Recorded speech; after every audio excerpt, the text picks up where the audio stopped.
Well, good afternoon, everyone, and thanks to David and Anka for hosting another great day of presentations here. Lots of good stuff that's been covered already, and I hope to be able to add a little bit to that as well. So my name's Tim Racette, and we're going to be talking about trading the E-mini futures, kind of expounding a little bit upon the prior presentation. And what I want to walk through is kind of my overall strategy for trading the E-mini futures. Specifically, I'm trading the ES and doing that for the first hour and a half of the day. As David mentioned, the presentation is being recorded, and I'll do my best to keep my eye on the chat box. So if you do have questions as we go here, throw them in the chat box, and I'll try to answer those as we go. So like I said, my name's Tim Racette. I blog over at eminimind.com. Apologize for that top. I think they got a little PowerPoint bar. I wasn't able to go full screen today for whatever reason. It didn't want to cooperate. So we're going to jump into the presentation as is. So first, we're going to start with a little bit of an overview of what we're going to go through in the next 45, 50 minutes. Give you a little bit of background about myself, and then we'll dive into the nuts and bolts of day trading the E-mini futures for 90 minutes a day. So I'm going to give you three very simple day trading tools that I use. Nothing is, they're not proprietary or anything special. It's just kind of the three basic tools that I use to day trade. And like I said, mostly I'm doing the E-mini S&P, but you could just as easily be trading the YM or the NASDAQ or the Russell or even currency pairs, whether it's futures or Forex. We'll go through how to identify those quality entry points. You know, what you'll find is you can come up with a setup, but determining which setups to take can be a little bit daunting at times. So I'll give you some tips things that I use to help identify quality entry points so that you can pass on some of the not so great opportunities and make sure that you're taking the good ones. And then thirdly, we'll talk about how you can get into a trade, but more importantly, stay in those trades with good trade management, and some ways that I like to trail my stop so that I can stay in the winning trades longer. But at the same time, if the trade does turn around on me, I'm not sitting there, you know, letting the trade come all in, giving away a whole bunch of unrealized gain. So for those that are not familiar with myself, again, my name's Tim Racette, and I have a blog over at eMiniMind where I just kind of share my trading experiences and put up my weekly videos and my trade log and that kind of stuff. I've been trading since about 2006, and I went, you know, quote unquote full time, where trading was my main job, if you will, in 2009. So I started with swing trading, actually. Started swing trading individual stocks, trading the underlying and options, just very simple directional calls and puts, nothing fancy. As you'll see over the course of the next hour, I like to keep things very simple. And the more you can clarify and simplify, the easier that trading will become. The more complex you make it with all of these different moving pieces, all of a sudden there's a lot more parts that can break and things that can go wrong. And when you start throwing in the emotional side of kind of the mental component, all of a sudden you can go down some deep holes or snowballs or whatever you want to call it, where you start spiraling out of control. So simplicity will be your best friend. And so I've mostly trade the E-mini futures, but like I said, I got started swing trading individual stocks. And so when I was swing trading, and when I do currently swing trade, the benefits there are that your time is so much larger. You know, you're looking at daily charts, whereas today we're going to talk about intraday trading on everything from a 15-minute chart down to a tick chart, and what that is and how you can use it. So I'd like to pair those two together: day trading, swing trading, and then I also have a a longer term, what I deem a retirement account for just some boring buy and hold index funds. So having that kind of a three-tiered approach is nice, because when volatility is really high, as we have right now, there's lots of opportunities, and it's really good on the day trading front. When volatility is really low, as we saw the last about a year or so ago, before we started selling off of highs, volatility had really come down, and you could carry these long positions for eternity, it seems like. And the swing trading, you can hold for a couple of weeks and make some good chunk of change. And then the buy and hold is there to kind of pull money from these other two, day trading and swing trading accounts, add that to a larger pool of investments, so that you can grow your asset base, if you will, and then be able to just kind of scoop off the top. So I've had the pleasure of speaking at a number of the Traders Expos and live shows, CME and whatnot. Did some articles for Futures Magazine. I enjoy these presentations where you get to see a lot of speakers. As a trader, there's a lot of information out there, and when you go through almost intensive conference as this is virtually, you can learn a lot, and it's important to fairly quickly go through your notes and things, and just kind of pare down what you want to focus on from there coming out of the conference. Otherwise, you end up with all these different rabbit holes you can chase and go down, and you feel like you're just not getting anywhere. So if there's something that resonates with you over the course of the 3 days, make a note to pursue that further, or add it to your trading. But what you don't want to do is pick up 5 different strategies, start trading them all at once, trying to trade 5 different markets, different time frames. The simpler you can make it, the better, and the better off you'll be in the long run. I'm a big fan of getting outside, as the presentation title sort of alerts you to. I'm mostly trading the first 90 minutes of the day, and then I'm pretty much done outside of the last 15 minutes, when I just kind of monitor swing trade positions and make any tweaks to those accounts. Otherwise, all my day trading is happening in the first 90 minutes, unless I'm still in a trade, and then in which case I can just trail it at that point. But after that, I like to get outside. I do a lot of mountain biking, hiking, and just exploring the outdoors. I find that the more I can be outside and active, the more focused I can be when I'm trading. Years ago, I used to trade all day, and then I would, even for a couple of years, I was waking up for the European Open, and it can be a not so sustainable endeavor, if you will, especially the trading all day long. I think if you just traded the U.S. Open and the European Open for like 90 minutes at a time, you can make that work. European Open, depending on your time zone, isn't very conducive. Waking up twice is not super fun either. So if you don't trade the US Open, then the European Open is probably the next best time. I would say the US Open, then the US Close, and then the European Open. Obviously, you can't trade you're not really going to be trading the ES with much volume at the European Open, but those would be kind of the 3 best times to be looking and trading the markets. So outside of trading, one of the other benefits of getting outside, exploring, and kind of getting your mind off of trading is that a lot of times you have these light bulb moments when you're just out on a walk. It doesn't even have to be any kind of extensive hike. Just you go for a walk around the block.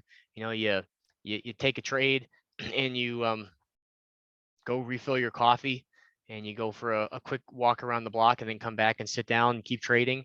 I mean, these times away from the screen where you're not in a trade that's when all of my sort of light bulb moments happened, when I'm going through my trade log on a Friday evening or a Saturday morning, just reviewing things from the week, and the markets are closed.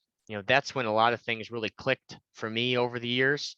And so the more you can actually get away from trading, read other books that aren't trading related. They could be everything from an autobiography to a fiction book. Sometimes your brain puts two and two together and applies things to your trading when you're not thinking about it. So I'm a big fan of kind of getting away from the problem to solve the problem.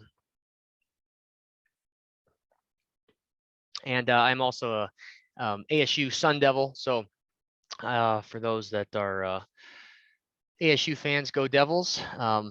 Grew up in the Chicago area, now living out in, now I split my time between Scottsdale, Arizona, and the Black Hills of South Dakota. So let's get into the kind of my routine that I use, and then we'll get into the nuts and bolts of my trading strategy for the ES. So technical trader, most of my trades are anywhere from a couple of minutes to upwards of 20 minutes. Sometimes if a trade really gets going and I'm just trailing my stop, it might last longer than that. But by and large, that's kind of the time window. As you can tell, I'm a big fan of less is more, and simplifying things. The more you can clarify and simplify, just the easier it will be to execute. I'm also a big fan of investing in your mindset, or my mindset, so that the more you can have mental control over your mind, the easier it will be to manage your trades. And when curveballs come at you, as they do typically every single day in the markets, you're better able to manage those curveballs, and you don't make a silly mistake, and you can more so make good decisions based off of the information that you have in front of you at the time. I mentioned about going outside and walks or hikes or whatever it is that you like to do sports wise, or community friends wise, listen to music, whatnot. Reading is also really helpful. Even if you just read a few pages in the morning before you get out of bed, before you start your trading day, it doesn't have to be trading related or nonfiction. It just, for whatever reason, reading words on the page is a really good way to kind of get the brain juices flowing. And then when you get into a trading environment, maybe you get up and have your coffee, and if you're you got kids, you send them off to school, or you just you're retired, you wake up and read the paper, have your coffee, sit by the creek or whatnot, and kind of meditate a little bit, and then start your trading day. But having some kind of routine is really helpful. It doesn't have to be very long, just something that kind of gets your brain in the mindset to trade. And another important thing is, trading is a means to an end.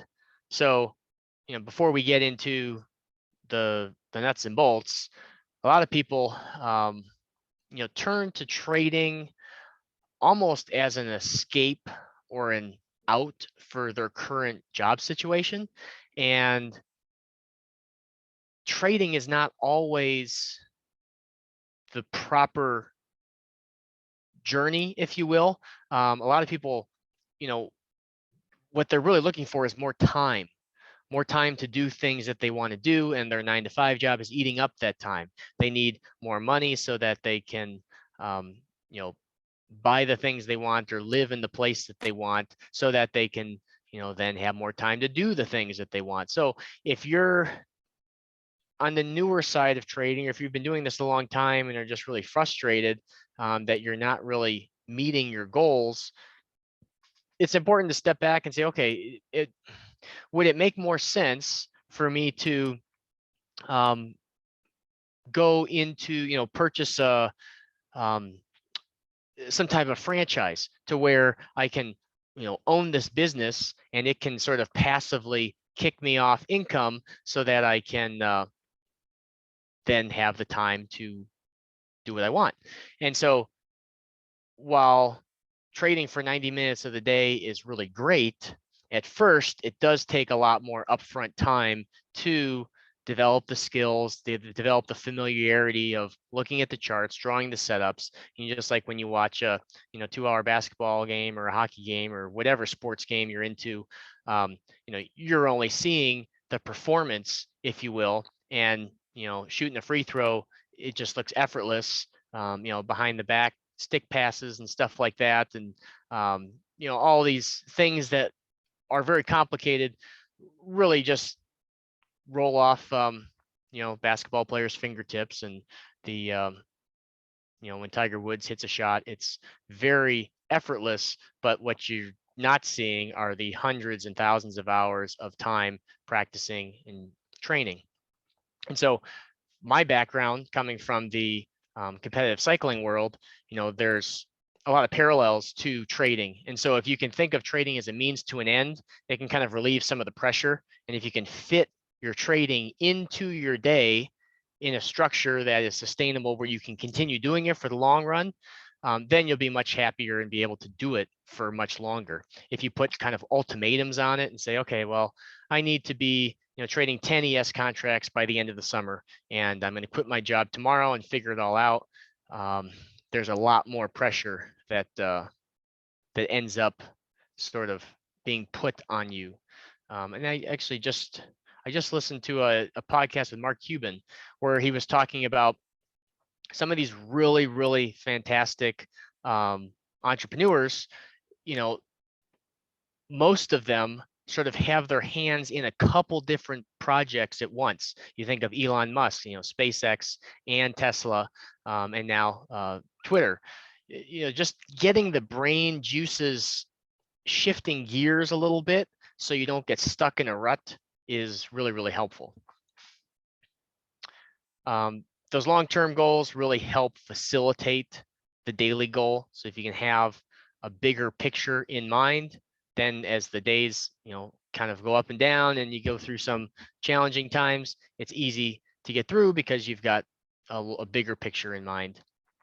And then I'm a big fan of like really asking yourself and looking at, okay, what would a perfect day look like? And then design your career, your work life around that perfect day. And in doing so, then you can free up more time to do more of the stuff that you enjoy. So, rather than waiting until you're 70 years old to retire to then pick up a hobby or a sport, I would much rather, and what I've done, my entire life since college is, or I guess after high school, is kind of look at, okay, what do I want my days to look like? And then how can I design a career that is taking advantage of that? And trading fit the bill very well.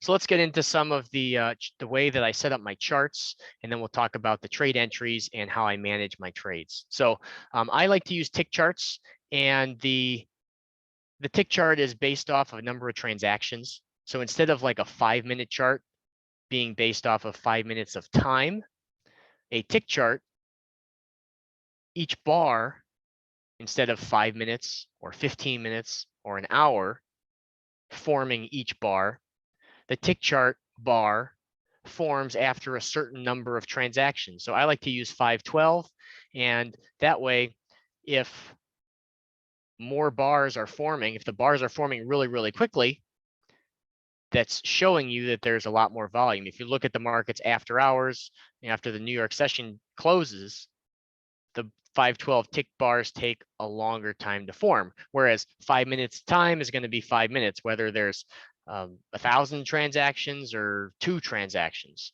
So it's nothing too fancy. It's just a different way of looking at a smaller time frame chart.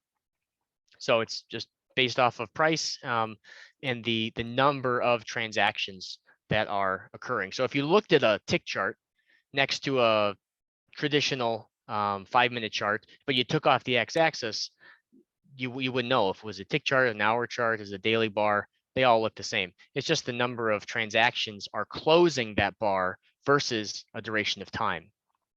So what I do is I pair the tick chart with the Heikin-Ashi candlestick. And so the Heikin-Ashi is very similar to the traditional candlestick. You've got an open, high, low close.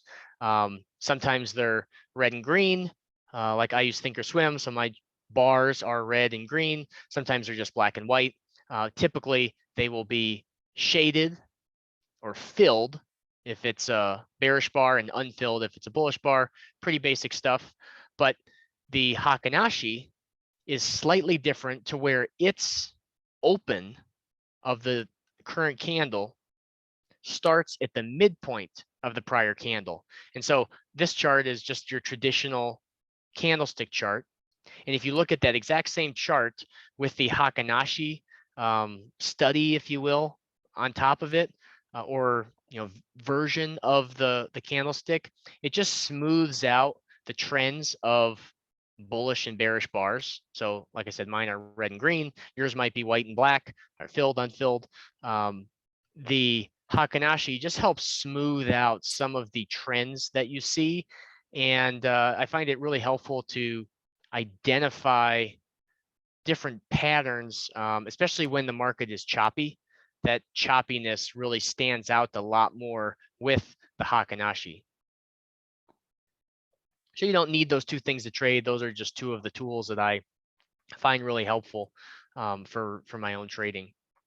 And whether you're using green or red or black and white, the most important thing is that you get familiar with a chart package in your trade ladder so that your eyes are very tuned to where you're looking, exactly where you're clicking on your trading ladder, your dome, so that you can, be very efficient in placing orders, in clicking around. Make sure you have like a flatten or a cancel all button big and visible. So if you do make a mistake, you can just get out of a position really quickly. Or even I'm always hitting I have this habit of just hitting cancel all after I get out of a trade, just to make sure there's not some sort of random stop order sitting out there still, or some kind of other order that might get me in a trade. So make sure that you kind of clean up your chart and clean up your trade ladder so it's very simple. And if you like the Hakanashi, if it helps clean up your chart and simplify, go ahead and use it. Now I only use it on the 512 tick. So when I'm using a daily chart or some sort of other chart, then I just use a traditional candlestick, because those candles are going to be much more valuable. The shape of the candle and what the candle is telling you means a lot more on a bigger time frame. If you're on a really small time frame, I don't care if a 1 minute chart has a hammer on it. It's not going to be as impactful as a 5 minute or an hourly or a daily. If you're trading off the 1 minute, then you might find that very beneficial. But if you're not using something like a tool or an indicator or whatnot, if you're not using it to enter a trade, manage a trade, or exit your trade, then just get rid of it. It doesn't really, it does you a disservice by having a bunch of junk on your screen that's just noise, and it will add to a lot of hesitation to place trades. And that's where sort of this information overload that I mentioned earlier can just really shoot you in the foot. You have 5 different strategies that you're looking at, and they're all kind of giving you different signals at different times, or one might even be giving you, one strategy versus another conflicting signals.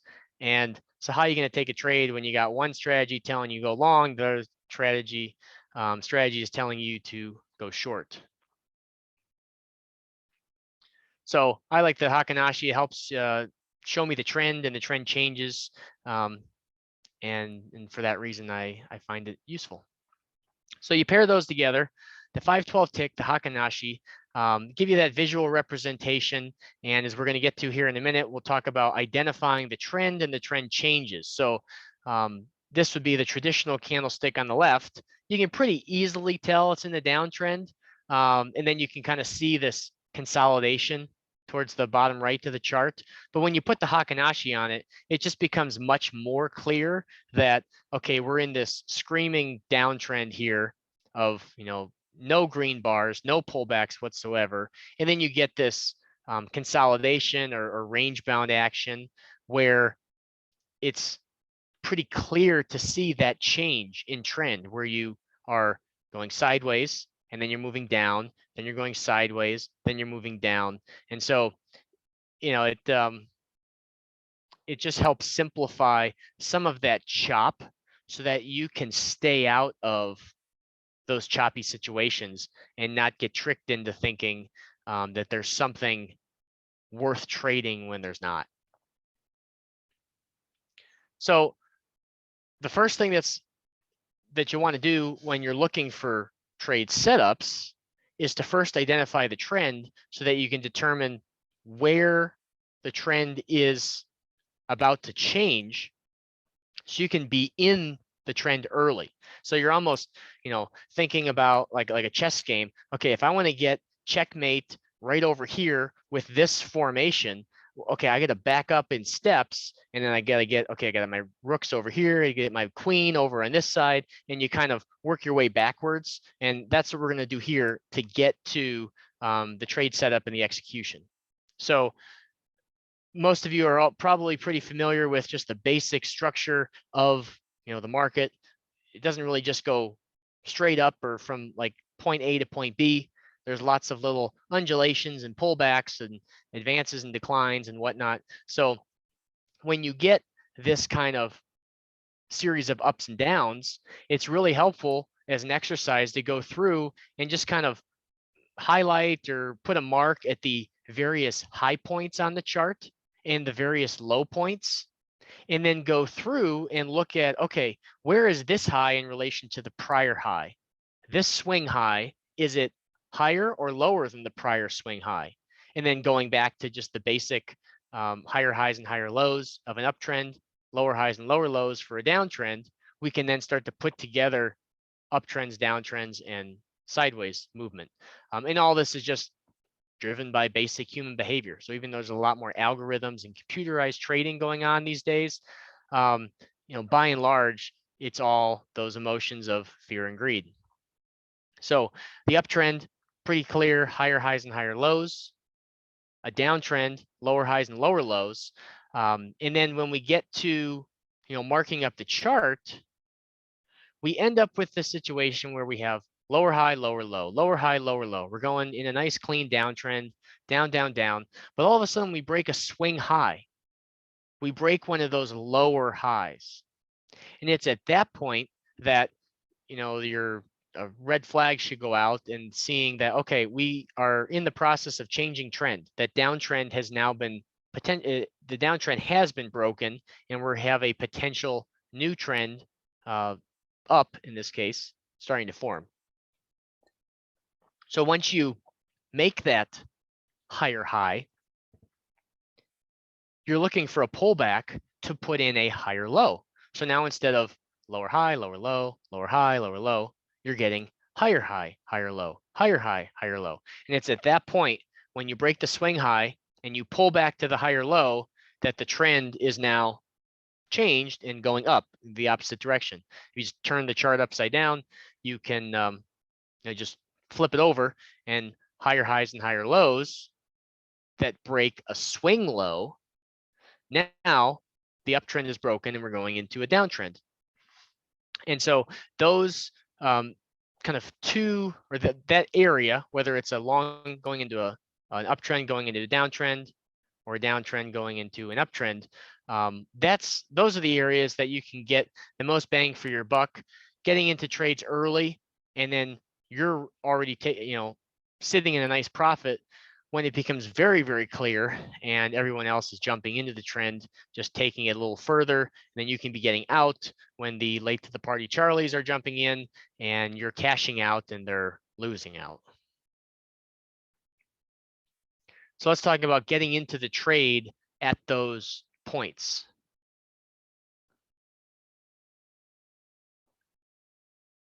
So going back to Jay's question about, or comment on, you could only know in hindsight if the trend is changing. The important piece to watch for is the break of a swing high or swing low. And so you can even go to a daily chart, and when you look at a daily chart, it's helpful to know where is the most recent swing high and swing low. And I always kind of keep those points either marked on the chart or just on a post-it. And so when you break a swing low, that's when your radar should flip, and you should kind of be looking for shorts. And so when you start to break swing lows, you might be a little bit early, and the market might, not sell off immediately. But if you can get short and have a little bit of patience to stay in the trade, then you have a better chance of being early in that trend. And so in this case, from a series of lower highs and lower lows, and then changing direction by breaking the swing high, I'm looking to place the trades on the pullback with my stop just shortly below that, in a way where, okay, my reward to risk is such that the market has already pulled back and I have my stop just below the entry. But if the trend does start to take off, you've got 4, 5, 6 times the amount of upside with a very small downside. So it's all a game of probabilities. In the end, we don't know for certain, what's going to happen. But if you can think of probabilities and statistics and looking at your trades in groups rather than just, isolating one trade and then basing what you do on your next trade off of what you liked or didn't like from the last trade, you're going to have a much higher success rate if you look at trades in groups of 20, 30, 40, and get a basket of 100, 200 trades under your belt before you start making bigger assumptions that might be based off of just an outlier trade. So when it comes to getting in the trade, I like to first wait for that break of the swing high or swing low. And then what I like to do is, just using a fib retracement tool, draw a halfway back point. So this is something that pit traders would do with the first hour of the day. Just take the high and the low, find the midpoint, and then look for a new entry there. When you break that swing high, you can already start sort of projecting out where the halfway back point might be. And then I'm doing that with placing those trades with limit orders, just right at the 50%. And so the 50% is not really a fib number. It's just a tool that I use to give me a better entry versus just chasing the market higher and saying, hey, the market's breaking out. I should probably get on board and join the party. And by the time you're getting in, the market's turning around and likely stopping you out.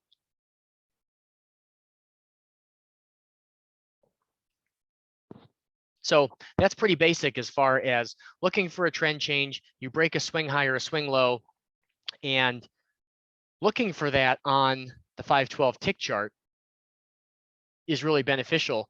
When you pair that with some sort of bigger support or resistance level, could be the prior day's close, coming into just a visual support level, the prior day's lows, the current day's higher low.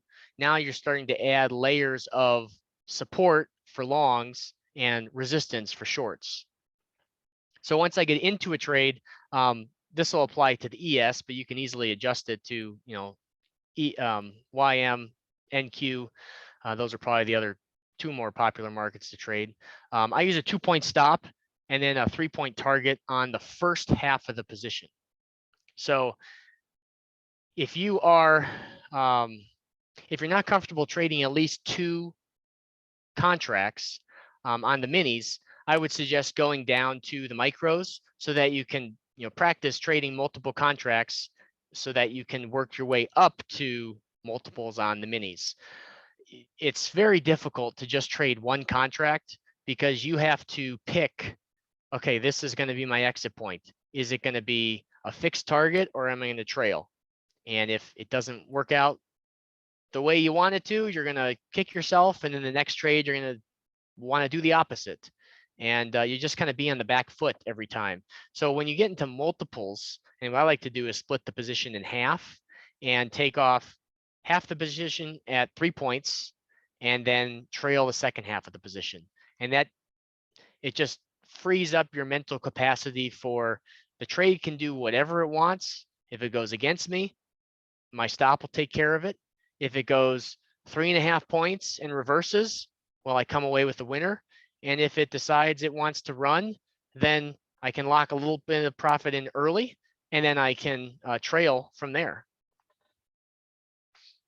So this is what the so when I let's see, when I say 2 or 3 points, I just mean so on the ES is made up of ticks and points. So one tick is 1250, and you have 4 ticks that make up 1 point.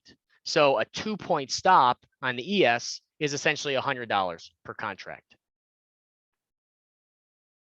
The YM and the NQ, they don't they trade a little bit differently. So you've got $5 per point, if you will, on the YM, and so each price increment is a little bit smaller. So if you used a 20-point stop on the YM, that would be the equivalent of $100.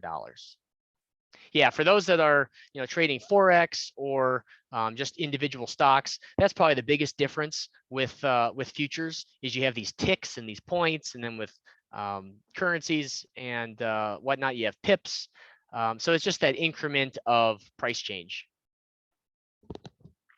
So this is what my chart might look like. Getting in at the 50% with a 2-point stop, and then there's a couple ways that you can trail your stop. I always put the 3-point target, or essentially $150 per contract, as the first target on the ES. So you still have a reward to risk that's favorable. You won't want to get out. You won't want to risk $100 and then trade 15 contracts, but get out of 14 at $50, because your reward to risk is just not favorable. You have one loser, and then you wipe out a whole bunch of winners. And that's why scalping is near impossible for an individual trader who you're up against computerized trading, high frequency firms, algorithms, and that kind of stuff. They can just do so much bigger size and so much faster than an individual trader could, just clicking around on the trade ladder. So that second half of the position, there's a couple ways that you can get out of the trade. The first one that I like to do is just trail the 61.8. So the 50% I mentioned doesn't have anything to do with Fibonacci. The 61.8 does, that kind of golden ratio. And it's just kind of a point where, if you think of the market has come back roughly 2/3 of the move, at that point, there's a good chance that we're going to make the full 100% retracement, and the trend is going to fail. So that's a good place to place your stop. Pretty conservative. Another thing I like to do, the second option, would be to trail swing highs and swing lows. So regardless of your entry or the time frame or the market that you're trading, trailing swing highs and swing lows is a really great way to stay in the trade until the trend starts to change. So if you are just trailing swing lows, every time the market makes a new high, you can just bring up your stop underneath the next low. Just trailing it by a couple of ticks is plenty, and just kind of doing that until as this chart identifies, stopped out up kind of at the very top here. And then the third thing you can do to trail your stop, if the market gets moving really, really quickly, then just trailing each candle, basically trailing each bar as best you can. Sometimes the market moves really fast, especially on the downside, and I'm just kind of dragging my stop up underneath each candle as quickly as I can. Some platforms allow, like with Toss, if you trade on the active trader, you can have your price, your trade show up on your chart, and then it's pretty easy to drag up the price right on the chart. If you're trading with a different platform like TradeOutLoud or Infinity Futures, and you're using a different platform for charts, you just kind of have to hover your cursor over each candle and then quickly drag up or down your price. So that's where becoming really familiar with your trade ladder is very, very helpful, because yeah, it's easy to make a mistake or click in the wrong spot if you're not super familiar with where all the buttons are and whatnot. So that's how I like to trail my stop. Again, splitting the position in half to where the first target is really there to ensure that if the trade doesn't get any momentum, if it just kind of gets an initial pop and then falls apart, you can at least walk away with a single. And so maybe even a double if you bring your stop up from -2 initially to break even. I like to do that when price makes its first new high on the position. So if I get a 3-point target on half and then I take a -2 on half, I walk away with essentially 50 points or $50 per contract. So at least it's a winning trade. If I end up moving my stop up, then I walk away with 3 points per contract. And even if you're only trading 4 or 6 contracts, you can start really getting some big winners in there.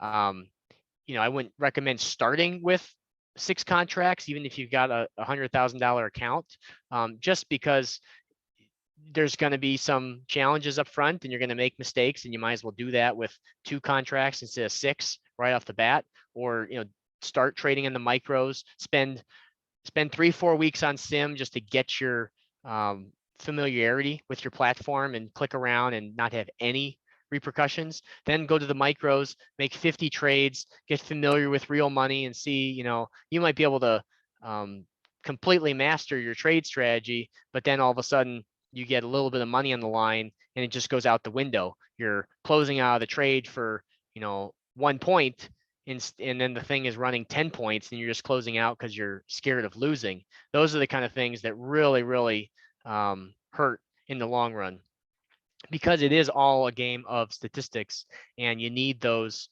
big winners to offset your losers. So while we're not stepping up to the plate and swinging as hard as we can for a home run, it's a much more smooth, controlled stroke, or controlled swing, if you will, every single time. And sometimes you just hit a single and double, and other times you do get a home run.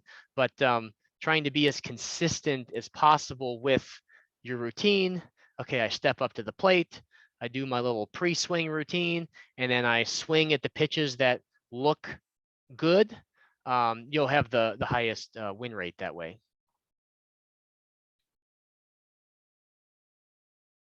So to kind of tie everything together, yeah, I'm using the tick chart in the Hakanashi as one. So a 512 tick chart with the Hakanashi candlestick to really give me the execution time frame, if you will. You can use like a 5-minute chart or a 15-minute chart next to it, just to kind of give you the bigger picture. A lot of times I'll start the day, I'll look at the daily chart, I'll look at where's the prior day's high-low close, just to give me some reference points. And then I don't really look at the daily chart too much more, but I will keep an eye on the 15-minute or even the 5-minute, just to see, okay, what's our bigger picture look like? Because when you get down to like a 1-minute chart or a 512 tick chart, you can only get so many bars on your screen, and all of a sudden all the stuff to the left is hidden. So it's important to kind of at least have a little bit of a sense of some bigger time frame support and resistance areas, so that when you come into those levels on the 512 tick chart, you're ready to take action. If the market's going up and we're an hour into the day and you can't see what's on the left of the chart, and the 512 tick is coming up to a prior highs of the day, that might be a good opportunity to look for a trend change and go short. But if you can't see that because you're so zoomed in on the 512, you might miss that opportunity, and then you're just out of luck. So the Hakanashi is helpful for identifying the trend and the trend changes, and that's probably the most important piece, looking for where the trend is changing. Because let's say you do have a series of days or some support level down below. Well, the market might be going down into that support level, but you want to be sort of thinking a few steps ahead that, okay, when we get there, there's a good chance we might turn around and bounce off that support. And I actually want to be looking for a long. I don't want to get caught up in this short-term downtrend because I know there's bigger support. And most of my trading is done right at the NYSE open, so 9:30 Eastern time. The close is going to be your next best time as far as trading activity. I would definitely encourage you to stop trading, 5 minutes or so before the close. You don't want to get stuck in a position. And the close can be a little challenging because there's this sense of hurry or panic, if you will, at times where, okay, you place a trade and maybe you get a stop out. And then it's like, okay, I got 20 minutes to make this back. And you feel rushed. And that can end up impeding your thought process a little bit. So if that's the only time you have to trade, the last 90 minutes of the day, there are big moves. And you have more data to work off of. You have earlier highs and lows from the day. You can see, was the day trending or was it range bound? So there are some benefits there. But for me, the morning and the point in time where things aren't crystal clear, like by the time you can see that it's a strong trend day, well, there's a good chance that most of the move has happened and the opportunity has passed. So it's like, oh, Bitcoin's at 50,000. Okay, well, yeah, probably shouldn't buy it here because the opportunity is long gone. Whereas if you get in the trade or you see a trade setup and you're like, it looks okay. It broke the swing high and we're pulling back here. It might go higher. Those are the trades that where they're a little bit cloudy, that they take off and you're sitting back just trailing your stop, and then everyone else is trying to get in. Oh, look at the trend, it's such a strong uptrend, and you're already sitting there in the trade. Those larger support and resistance levels come in handy, as I just mentioned. The 30-minute high and low, so 9:30 market opens Eastern time. At 10 o'clock, if you just mark what the high and the low is for those first 30 minutes, that's a really helpful support and resistance area that's worth paying attention to. As far as the entry itself, waiting for that swing high or swing low to break, and then entering on the 512 tick chart at the 50% retracement. So you might have an aid of the 15-minute or a different time frame, but I'm doing all my actual entries on the 512 just at that 50%. And then the ES using a 2-point initial stop.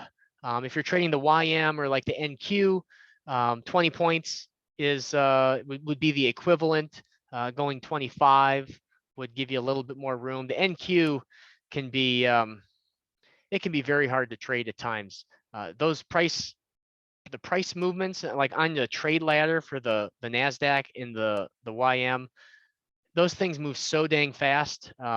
It can be very difficult to manage trades at times. So that's where the ES, it's a little intimidating to people because each price increment, each tick is $12.50. So, it might, the money side of things might get a little bit intimidating, but it's so much easier to manage trades on the trade ladder because it's just not moving as fast. And then, like I said, breaking up the position, cutting it in half so that you have a small first target, something that's at least 1-to-1 the size of your stop. So like I wouldn't go less than a 2-point target if I'm using a 2-point stop. And then the second half, you can trail using one of three ways. Trailing the 61.8 just as each new pullback retracement happens. Just trailing the swing highs and swing lows, which is what I do when I'm swing trading, especially. That works really well. And then if things really start shooting off, you can just trail each candle. And that's also something I'll do on a daily bar if I'm swing trading. Just trail each daily low if I'm long and the trend is really really strong so that I don't give back too much, but I'm out at sort of the earliest indication of the trend changing. Because that's really what is giving us sort of that edge. It's easy to get in a trade, and it's certainly easy to put a bracket order in and have a target and a stop and whatnot. But once the trades start going your way, there's this statistical nature to where, okay, how much am I going to give up in order to see a bigger winner without taking a certain number of losers that would end up just putting me in the negative. So if I take 5 losers in a row for a point and I'm down 5 points, and the one winner that I take, gives me 20 points, okay, statistically, that puts me net profitable. It might be challenging mentally to take loser, loser, loser, loser, loser, and then get a winner. And so that's where the first target comes into play. You might take, instead of 5 losers for 2 points, let's say, you might have a 1 point, a 1 point, a -2, and then a +10, and then a +6. And so you have a little bit more consistency day over day, and that helps smooth out the drawdown and kind of the dips that you might see, so that you can kind of keep the momentum and not get stuck in a downward spiral of, oh, I had a bad day. Okay, now I had a bad week. Now it's a bad month. Now I want to quit trading altogether. And you can go from that to, yeah, so what? I had a bad day. Okay, I can come back the next day. Okay, well, I was break even on the day, had a couple trades, got a little bit of my rhythm back, and then the third day, cool. I took a couple trades, and one of them went for 8 points, and that's great. So it's not digging yourself that hole to where every time you get a winner, you're just filling the hole back in. You want to actually be piling the dirt up and making a mound so that you're moving higher instead of just treading water.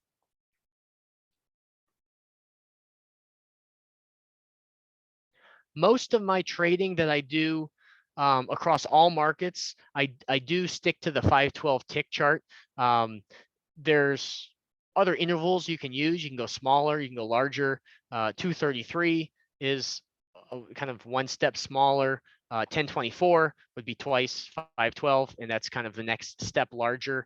I find that 512 is nice because it gives you enough information without just having a whole bunch of noise, as to versus like looking at an hourly chart. It's a much bigger time frame, but you're not going to see as much of the kind of underpinnings and things that are going on within that hour. And so whether it's the NQ or the ES, most markets I find that that 512 is kind of my go-to. But if you want to slow things down a little bit, if you just feel like, man, there's so many setups and I'm just having a hard time picking through which ones to take and which ones to pass on, then just going up in time frame can be a helpful way to slow things down and smooth out the chart a little bit. When you're like race car drivers and motocross and stuff like that, when you're on the mountain bike, it's a lot slower than when you're going around a MotoGP track. And so if you can spend time looking at things really, really fast, and then when it comes time to execute, you're doing that in a slower time frame. Or if you think of football, you go from college to the NFL, things are just happening so much faster. And so you have to put yourself in a position to where you're processing all this information really, really fast. And when you're in, on a motorcycle or a race car, you're processing turns and the speed and coming out of turns so much faster that when you get on a slower vehicle or on a pedal bike, you can process stuff so much better because you're used to seeing things coming at you so fast. So anytime the markets are just seeing a little bit too overwhelming and like a whole bunch of noise, just go up in time frame and that'll help smooth things out.